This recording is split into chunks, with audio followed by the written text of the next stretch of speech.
ہم کریں گے ہر مظلوم کی حمایت۔ السلام علیکم، میں ہوں حرین فاطمہ اور آپ دیکھ رہے ہیں حمایتی نیوز HD چینل۔ نظر ڈالتے ہیں آج کی اہم خبروں پر۔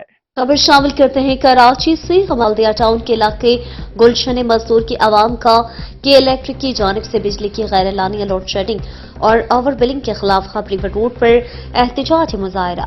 مظاہرین نے بلدیہ ٹاؤن کے مصروف ترین شاہراہ پر ٹائر جلا کر ٹریفک کی آمد و رفت کے لیے بند کر دیا۔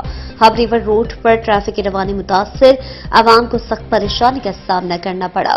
مظاہرین نے منتخب نمائندوں اور کے الیکٹرک کے خلاف شدید نعرے بازی کرتے ہوئے کہا ہے کہ ایک تو علاقے میں 18 گھنٹے بجلی نہیں ہوتی، لیکن کے الیکٹرک والے بل ہزاروں کے حساب سے بھیجتے ہیں اور ہمارے منتخب نمائندے خاموش تماشائی بنے ہوئے ہیں۔ آخر گلشن مزدور کی عوام کے الیکٹرک کی ظلم و ستم سے تنگ ہو کر سڑکوں پر نکل آئی۔